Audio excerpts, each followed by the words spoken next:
Ito ay rated SPG. Striktong patnubay at gabay ng magulang ang kailangan. Maaaring may masiselang tema, lengguwahe, karahasan, sexual, horror o droga na hindi angkop sa mga bata. Welcome back again sa lahat ng ating mga kaibigan, mga minamahal nating kababayan, atin pong mga kamab. Ayan so napanood natin itong, di ba, magre-react po tayo dito sa ating napanood sa talakayan po nitong si Maharlika at ni Glenn Chong, no? So napanood natin yan. Narinig po natin kung ano po yung kanilang mga nginangaw-ngaw, di ba? Oo. At narinig natin yan. No? Salamat po sa lahat ng ating mga kababayan na walang sawa pong sumusuporta dito sa ating mumunting palatuntunan sa social media. So, time for us to react, my friends. At syempre, pag sa yugtong ito, na napapanood nyo itong video na ito, re-uploaded na po ito dahil kinat po natin yung napakahaba nilang ngaw-ngaw. Okay? Now, mga kaibigan, ang atin pong reaction ukol dito ay talaga pong hindi tayo nagkamali. Kung kayo po ay kasama ko mula simula, talagang alam ninyo na pag-usapan natin ito noon pa na orchestrated po itong lahat, no? Simula pa lang noong 2022 election, my friends, simula pa lang noong 2022 elections, sinabi ko na sa inyo na talagang pakana ito ng Duterte faction, on my own conspiracy theory, at ito nga ang nangyayari, mga kaibigan, sa ngayon. Pakana ito ng kampo ni Duterte noon pa na palusutin itong Marcos Jr. kasi nga gusto nilang iligtas yung muka ng Duterte sa punto po ng dayaan dahil napaka-obvious po ng sistema, no? So para ano yan testing by waters yan. Sa ginawa po nila na yon, mga kaibigan, dahil humihina na itong imahe ni Digong noong bago mag 2022 national election, kinailangan nilang magpababa kay Bongbong. Okay? Kasi alam nila na si Bongbong ay gigil na gigil din maging presidente.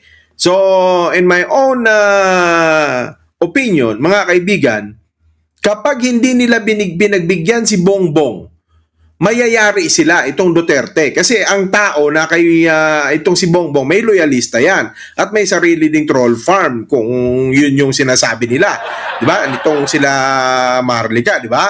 Ngayon, takot sila na magkaisa yung puwersa ni Bongbong Marcos noong panahon na yun, at itong itong Duterte takot na mapagkaisahan na puwersa ng Marcos at ng Pinklawan. Okay? Lalo na yung Pinklawan, wala silang panlaban dyan. Okay? So sa takot nila, bumigay itong Sara Duterte ng posisyon, naging Vice President. Dahil alam na nila kung ano ang gagawin nilang panggagago dito sa national election. That's on my own conspiracy theory. Baka madali tayo dyan. Alam naman natin na mga gago din tong mga to, di ba? Siyempre, in my own conspiracy theory, bahala na kayo dyan, mga kababayan, di ba? Ngayon, in my own conspiracy theory, dahil mukhang alam nila na kung paano nila gagawin, baka hindi matanggap ng tao tapos sasabayan yan ng puwersa ni Marcos. Sasabihin ng puwersa ni Marcos na talagang may dayaan at ang pinakamaingay ay itong Marcos. Maingay yan. Kita nyo yung ginawa niya kay Leni Robredo. The whole 6 years full term ni Leni Robredo ay wala pong ginawa itong Marcos Jr. kundi magngangaw-ngaw na siya ay nadaya. Despite na nalaman natin na nagpa-recount siya, lalo pang lumamang itong Leni Robredo. So, iningatan ng Duterte yan. And Duterte knows na sila na yung mananalo. It's just ceremonial. Yung election, it's just only a ceremonial thing. Na parang, meron tayong election. But in the sense, mga kaibigan, alam na nila na meron talagang manggagago. At tingnan nyo yung play, napakaganda. Pinlansya muna nila kung paano nila gagaguhin itong COMELEC, no? Gagaguhin. In my own conspiracy theory, pinlansya muna nila yan.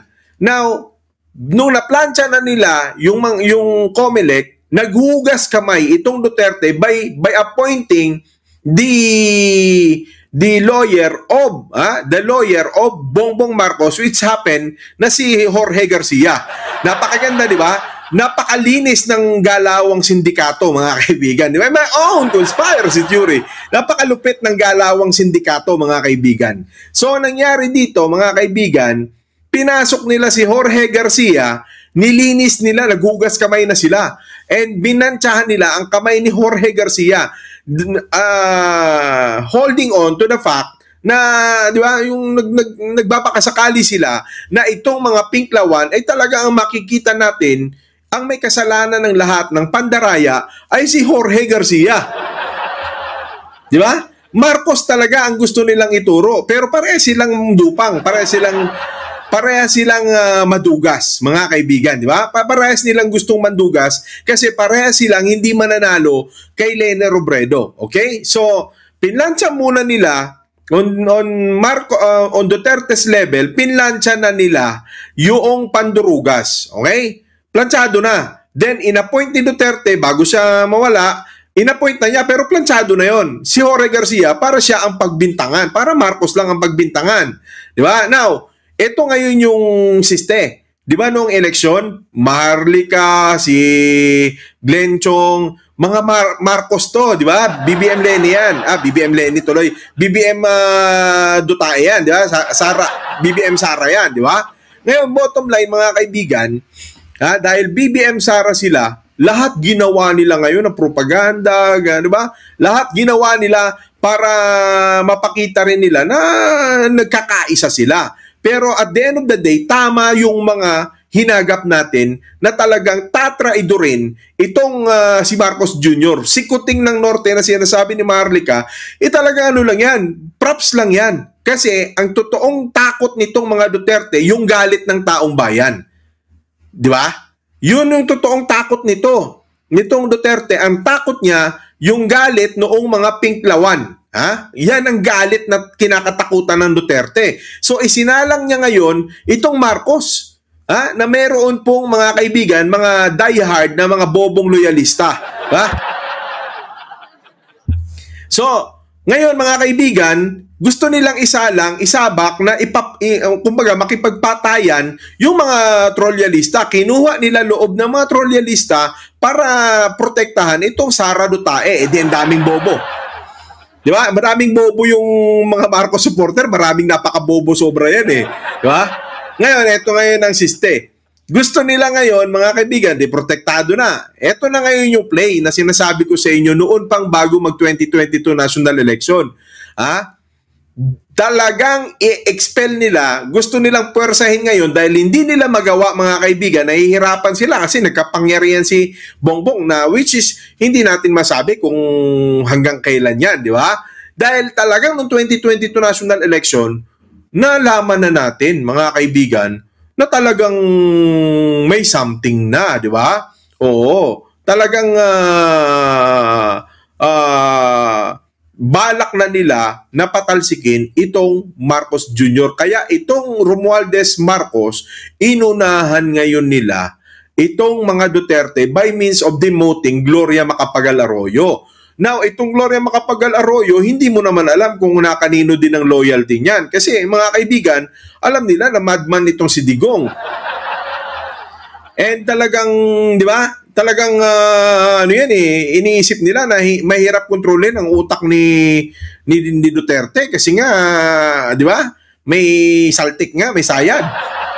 Di ba? So kung ikaw, mga kaibigan, in my own conspiracy theory, kung ikaw, mga kaibigan, magnanakaw ka lang, gusto mo lang ng magnakaw, ayaw mong maraming ingay ang pagnanakaw mo kasi kapag maraming ingay, baka mabulilyaso ang pagnanakaw. Maganda kasi, mga kaibigan, na tuloy-tuloy lang ang nakaw, smooth na smooth lang ang nakawan, di ba? Dito kasi, mga kaibigan, ang nangyayari kasi kay Duterte, kaya ayaw nila, kaya gusto siguro bitawan ito ni Gloria, kasi nga, maingay masyado. Ang gusto ng mga professional na magnanakaw, tahimik lang. Di ba? Ang gusto nila, tahimik lang tayong magnakaw, huwag kang pumatay, patay dyan. Hayaan mo silang mamatay sa gutom, magsikap silang kanila. Importante, yung binabayad sa gobyerno na pupunta sa bulsa natin. Yun lang yung gusto ng ibang mga magnanakaw. Si Dutae, napakaingay ng bunganga. Nya. Ang gusto mayabang kasi. Di ba? Mayabang kasi si Duterte, ayaw ng mga profesional na magnanakaw yan. Ang gusto lang ng mga profesional na magnanakaw, gawin natin tong white label yung pagnanakaw natin, di ba? Kung magagawin natin legal, ilagay natin sa kunyari, tumutulong tayo sa mahihirap, pero ang totoo, binubulsa natin. Tapos, pipicturean lang natin, babayaran lang natin yung mga loyal sa atin, yung mga loyalista natin, di ba? Halimbawa, magbibideo tayo doon, lahat ng loyalista, labas kayo ngayon, di ba? Pagdating doon, kayo, kaway-kaway kayo ng flag. Di ba? Sasabihan mo lang naman yung mga mangmang sasabihin mo yun sa mga mangmang mong mga, di ba? Double pay kayo ngayon, pumunta kayo kahit linggo, di ba? May pera ka ngayon, bayad ka ngayon, kasi pumunta ka, nag-overtime ka. Ganun kasi ang sistema nito, mga kaibigan, di ba? So, ganyan lang yung gusto ng mga magnanakaw, papalamuti. Si Dutae kasi pumapatay talaga Tapos na pag-iinitan pa siya kasi lahat talaga, pagka hindi sang-ayon sa mga opinion niya o sa mga pagmumura niya, panlalait niya, patay ka talaga. Di ba? Kulong ka. Ganun ang estilo. Kaya ngayon, ito nagkakaroon ng hatian, pero bottom line, mga kaibigan, balak nilang ituloy ang pag-overtake sa Marcos. Kasi mga kaibigan, sira ulo si Duterte. Diba? Si Duterte, gusto niya talaga, una mga kaibigan, ito ang conspiracy theory.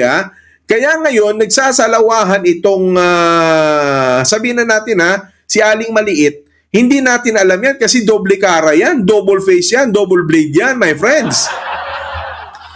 Mga kaibigan, gaya na sinasabi ko sa inyo sa iba kong live stream, itong si Pandakekok, mahirap mong mahulaan yan. Kasi yan sumasayaw lang, sumasayaw yan if the price is right. Ngayon, ito ang punto, mga kaibigan. Kung magiging double blade siya, tumutuhog na siya sa kabila, tumutuhog pa siya sa kaliwa, tumutuhog pa siya sa kanan. Kaliwa't kanan ang tuhog niya. Di ba? Yan ngayon ang sistema niyan.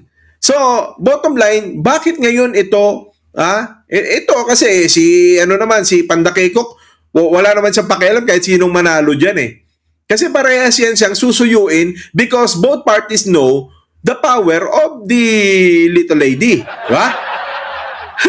Akala nyo ganun-ganun lang yan?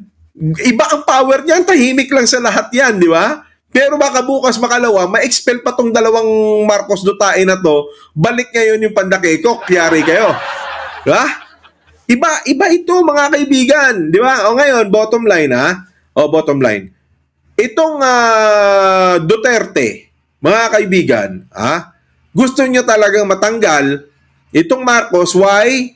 Kasi nga, malaki, saan galing ang pondo, di ba? Tanong natin yan, conspiracy theory, Xi Jinping is on the hand, di ba? Xi Jinping has the hand dito sa upper hand, dito kay Dutae, my friends. Di ba? Mga kaibigan, there is a plan. Itong China, may plano na pong recapture yung Taiwan. Now, mga kaibigan, hindi makakatulong kung ang posisyon ng Pilipinas ay pro-American.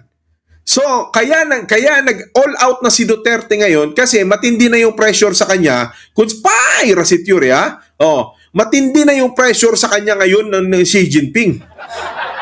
Matindi na pressure ng China sa kanya ngayon. So, titirahin na nila itong Marcos ng by hook o by crook. Ang problema, mga kaibigan, kung bakit hindi makiisa ang Marcos kay Dutae, mga kaibigan, nagkakaisa sila, pareha silang mga mandrupang Di ba? Nagkakaisa sila doon. Pero bakit hindi sila magkaisa? Because they have a different agenda. They're protecting their own vested interest. Ano ba ang interest ni Bleng Blong? Siyempre, democratic white label corruption yan, di ba? Conspiracy theory, di ba?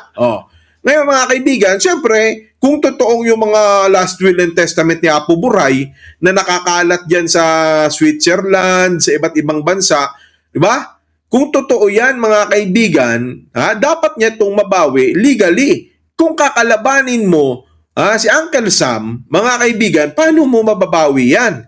Kung kakatig ka kay China, mawawala na yung dating rule order, yung world order. Si Uncle Sam ang kikilala sa lahat ng mga yon kung totoo na mabawi. Maliban doon mga kaibigan, kaya na niyang pagkakitaan itong mga katulad niyan. Sinasabi nila Maharlika na smuggling, di ba? Di ba? Doon pa lang mga kaibigan, doon pa lang sa pagkakaroon ng sarili mong mabawi mo yung mga frequency ng radyo size 30 ng ABS-CBN, di ba? Mga mining, pagkakakitaan na nila yan. Di ba? Matinding kita na dyan. Di ba? Ngayon, makuha mo pa ulit. Later on, makukuha na nila yung mga Philippine Airline, mabawi nila yan. Di ba? Kasi, ninenok nila yan mula doon sa mga unang may-ari Pati yung mga television networks. Unti-unti nang nabubura yung mga kaso. So yung mga freeze account nila mga kaibigan, nakukuha na nila legally. Di ba? Ang problema mga kaibigan, walang pakialam ang China doon. Kasi ang China, komunista yan. Ang gagawin ng China, kung maging komunista ruling tayo, kukunin ng gobyerno yan. Ganyan ang komunista. Ganyan ang komunista. So, hindi pwedeng pumanig itong Marcos Jr. sa China na kinagagalit naman ng China. So, itong China, gagalaw naman ito ngayon, kaya nag-all out, nagmatapang na itong Duterte kasi katwiran niya, matanda naman na siya, mamamatay siya anytime, di ba? Kung bumabaha ng pera, di ba? May security naman yung mga anak niya. Kung nagbabahaan na ng pera, kung totoo pa yung sinasabi nila Las Cañas at nitong, di ba? Nitong sila, pangalan nito, Kernel Asierto, mga lords of drug lords pa yung mga yan. Bawal lang hindi ko sinasabing hindi ako nagsabi nun. Yan yung sinasabi nila, di ba? Di mas malaki ang movement nila. Kanya-kanya kasi silang flow, mga kaibigan, ng movement. Ito ngayon yung move nitong Duterte, mga kaibigan, more on Chinese Mafia Syndicate ito. Hindi naman natin, siyempre, hindi natin alam. Conspiracy theory yan, Baka, alam naman natin ang kalikutan ng mga batas dito sa Pilipinas, di ba? Alam naman natin kung paano manggago itong mga to, di ba? So, bottom line, ito, Chinese Mafia ito, di ba? Talagang yun ang nakikita natin dito. Ito namang kay Bleng Blong, mga kaibigan, mga politicians mafia ito. Di ba? Political mafia ito. Itong saan ngayon papanig? Ako sa tingin ko dito percentage ng papanig itong si Gloria, 60% to kay Bongbong Marcos to. 60%. 40% Duterte to. Why, mga kaibigan? Kasi nga si Gloria, iniisip niya rin may mga anak siyang saan maghahari yung anak niya. May mga anak at apo din yan. So kung iiwanan niya ang Pilipinas under a communist ruling, yari itong mga anak niya kasi baka yung mga hindi naman natin masabi kung totoo, di ba? Baka yung mga nanenok niya nung simula-simula, baka kumpiskahin yan, di ba? Pag nagkaroon ng kagipitan. At ang Amerika, mga kaibigan, mahirap makalaban yan. Once na manalo ang Amerika, lahat ng mga asset mo na nilagay mo sa ibang bansa, ipopros ng Amerika yan. So, nag-iisip-isip itong Gloria na kapag nag-Duterte siya all the way, mayayari later on, yung epekto nito, may kinalaman dun sa future ng kaniyang bansang kinapapalooban. Yan po yung mangyayari niyan. So, bottom line, itong Duterte, talagang ganyan yan walang permanent friends, permanent allies or enemies sa politics. So, bottom line, itong Duterte ngayon, gigil na ito. Gigil na gigil dahil alam na niya, planado na ito, no? So, itong si Glenn Chong, mga kaibigan, Eh si Marlica naman, alam naman nating DDS talaga yan. Itong si Glenchong, mga kaibigan, Trojan horse ito. Ha? Torjak horse itong si... Trojan horse ito. Diba? Si Glenchong. Ngayon, talagang sanay siyang gumanyan, lumaro. Alam niya yung laro, mga kaibigan. So, tatraidorin niya si Lisa Marcos, tatraidorin niya itong mga Duterte, sumakay siya dyan, itong si Glenchong, sumakay siya, tatraidorin. Oh, di ba? Oh, tatraidorin niya itong Marcos, later on, kakatig siya sa mga Duterte. Kasi mga kaibigan, hindi lang naman mga kaibigan posisyon na pinag-uusapan natin dito. Hindi lang posisyon na pinag-uusapan dito, kwarta. My friends, ang lawyers, ang loyalty niyan, lahat tayo mga kaibigan, di ba, most of the people, that our loyalty is in our pocket, mga kaibigan. Nobody, there were only few, but nobody would give up his own pocket to another person. That's easy. Walang ganon. Walang magbibigay sa iyo ng bulsa niya ng ganon, ibubuhos niya lahat sa iyo. So, ang lawyer specifically, 'di ba? Talagang categorically, ang lawyers hindi yan gagalaw, mga kaibigan, ng puro pro bono lang. Maliban kung may kaya siya. Ngayon, mga kaibigan, kung ang lawyer ambisyoso yan, talagang gagalaw yan kasi alam na niya na pag naging maprinsipyo ka sa bansang ito, ang sinusunod ng tao ay yung mayroong pera. Di ba? Power and the money, money and the power. Kung mag-aambisyon ka, like Harry Roque, given the fact, look at Harry Roque. Harry Roque was previously a pro bono lawyer working as volunteer lawyer ng Commission on Human Rights. Di ba? So kapag naghihirap yan, pinapawisan yan yung mga singit niyan sa araw, tapos nagsusuot lang yan mga yan ng mga RTW, ready to wear, mga hirap sa buhay yan. Kapag yan nakatikim ng mantika, na mantikaan ng bibig niyan, bibenta na niyan yung kanilang mga prinsipyo, mga kaibigan. At the end of the day, they will hide on the aspect of telling the people that we are a lawyer. Trabaho namin to. We have to defend kung saan kami naroroon, di ba? Kung kliyente niya Duterte, di-defend niya Duterte kahit na mga magnanakaw pa yan, kahit na mga mangungurakot pa yan, ganun yun. So, etong Glenchong, ganun din to.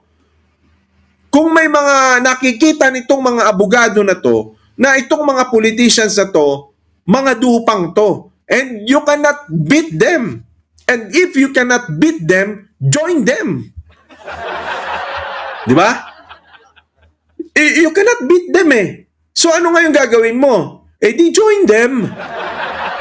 So, lahat ng mga pinagsasasabi nito, mga kaibigan, tungkol dyan sa si Duterte daw, meron ng genuine opposition, si Duterte ang tumayong one united opposition. That's not true, mga kaibigan. That's not true. Wala pong opposition together with the Duterte.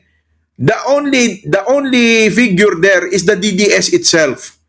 Wala po. Kaya walang gustong sumama na genuine opposition, mga kaibigan, kasi traidor. Mas traidor si Duterte, mga kaibigan.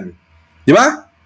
Mas traidor yan si Duterte, mga kaibigan. Kita mo ginawa niya. Kaya hindi siya samahan ngayon ng mga tunay na oposisyon, yung mga dating oposisyon, kasi bastos siya. Balahura. Baboy siya. Alam nila na ang bunganga nito, sinungaling to. Sinungaling tong taong to. Tingnan mo, pag naupo ka, pag naupo yan, ikukulong niya ng mga Marcos. Sino lahat ng mga umaayaw sa kanya? Yari sa mga Duterte pag nakabalik sila. So ang play nila, kita mo yung sinasabi ni Glenchong, nagkadayaan noong 2022 national election, pero daw yung 32 million ni Sara Duterte, valid daw yun. Saan ka nakakita niyan? Di ba? Valid daw yung bilang ni Sara Duterte. That's a lie. Di ba? Paano yun? Sinasabi mo, dinaya. Parang walang kaibahan yan sa nandaya daw si Leni pero si Duterte ang nanalo. Di ba? Ganon yung gusto ng palabasin ng mga to. Nandaya si Bongbong, si Sara hindi. Ganyan ang gusto nilang naratiba ngayon. Kaya huwag kayong maniniwala mga kaibigan. Ang paniwalaan natin yung pruweba, yung obserbasyon na pinakita sa atin ni General Rio ng TN Rio. Kita nyo yung mga figures and numbers na pinag-aralan ni General Rio at ng ibang mga eksperto. Mga kaibigan, nagkadayaan at ang tunay na nanalo noong 2022 national election ay si Leni Robredo. At takot nitong mga ito, mga kaibigan, na itong mga mamamayan, kaya gusto nila kayong bilog-bilugin. Mga kaibigan, kayo, talagang to, itong natin, kailangan magising kayo. Binubola tayo. At sinasabi nila na magsusunod-sunod na daw yung rally. No way. Gusto nilang gamitin ngayon, itong Pinklawan, gusto nilang gumalaw. Gusto nilang gumalaw ang Pinklawan kasi nga wala silang power talaga. Kita nyo, saan ginanap yung rally ng mga Duterte? Ginanap ang rally ng mga Duterte dun sa Duterte country sa Davao. Syempre siguro busog na busog yung mga barangay captain nila doon, di ba? Kung busog na busog ang mga barangay captain mo, talagang obligado ka niyan. Di ba? Now, gastusan ito. Ang point, kung magagawa ulit ito ng Dutae, mga kaibigan, in national scale, mga kaibigan, magpapabahaan ng pera si Xi Jinping. Saan kukunin ni Dutae? Alam ng Marcos na kapag binigyan niya ng pondo itong mga Duterte, gagamitin against him. Di ba? Kaya ngayon mga confidential funds, inaaray-aray nila, sinisisi nila sa Marcos. So, bottom line, yung kanilang naratiba dito, mga kaibigan, doon sa ginagawa na yan ni Duterte, nag-all out na siya, tingin ko hindi na niya nakakaya ang pressure from China. Hindi na niya nakakaya ang pressure from Xi Jinping. Yan ang nakikita ko dyan. Kaya nag-all out siya. And then later on, mga kaibigan, talagang lalamunin nila itong Marcos Romualdez na ito. So, pag nakabalik ang Duterte, mga kababayan, literal yun. Yung banta ni Duterte na madugo, literal na madugo ito. So, we have to hold our horses here, pray, di ba? Huwag tayong sumakay dyan sa kanya. Huwag tayong sumakay dyan sa mga DDS na yan. This is their grandstanding, grand plan na sakyan natin, and then later on, masasakit ang ulo natin sa kanya kaysa kay Marcos. Si Marcos, nakaw lang talaga yung mga niyan Siyempre, gusto naman ng mga Pilipino yan na nakawan sila, di ba? Conspiracy theory, bala na kayo dyan, di ba? Gusto na naman ito magnakaw Pero itong Duterte, gusto nito magnakaw na, pumatay pa. Saan kayo? Ngayon, he's playing like a white sheep. Parang ang bait-bait ni Katay Digong. Ang galing niya pinakinggan ko nga, sa susunod, i-review natin, pinakinggan ko lahat ng mga patama niya. Parang nakikinig siya sa mga sinasabi ko Putragis na to Diba? Sa susunod, bibigyan ko kayo ng review doon sa mga himayin natin, yung mga pinagsasabi nitong si Rodrigo Duterte doon sa Davao. And with that, mga kaibigan, ako po yung nagpapasalamat naman sa inyong pagsuporta, pag-share, pagla-like, pag-subscribe sa ating YouTube channel dahil yung mga nakikita nyo po sa Facebook, basically, didilitin ko rin po ito, no? So, you have to come up to my YouTube and re-upload ko po ito kasi masyadong mahaba itong review ko kay Maharlika. So, ikakat ko lang yung portion nila and I will retain yung portion lang na diniscuss ko kasi napakinggan na natin, di ba? May basis tayo kung paano tayo mag-review ng ating mga sinasabi. The other topics that they tackle masyadong mahaba. Kailangan iba-ibang aspeto yon. With this, ang aking komento ay nakafocus lang dito po sa grandstanding ng Duterte para po makabalik sila sa posisyon and to get rid of the United States of America here in our country. May kinalaman po ito sa geopolitical status ng ating bansa dahil lang China po sooner later soon ay gusto na pong i-capture ito pong Taiwan. And napakalaki ng role ng Pilipinas pagdating po sa positioning ni Uncle Sam ng Amerika. Sa Amerika lang humuhugot ng lakas itong Taiwan. Kaya napaka-importante din ng eleksyon ng Amerika na para hindi po mabago itong status quo na to. Dahil kung hindi, andyan na nga yung Amerika, andyan yung international community na kamasid, binabastos tayo ng China. What more kung walang Uncle Sam sa Pilipinas? Tandaan nyo po yan. And with that, my friends, magkakaiba tayo ng opinion at pananaw. Kuro-kuro, ano man ang inyo, comment down below yan. Salamat sa nagla-like, nagsishare nitong ating YouTube channel. And of course, kung di pa kayo nakapag-subscribe, please do subscribe para lagi kayong maging updated sa mga ganitong uri ng talakayan. And with that, iwanan ko pong muli kayo ng masigabong palakpakan. Walang umpay na pagmamahal. Maraming salamat po. Mabuhay Pilipino, mabuhay Pilipinas. See you again next time. Bye for now, mga kababayan. Paalam!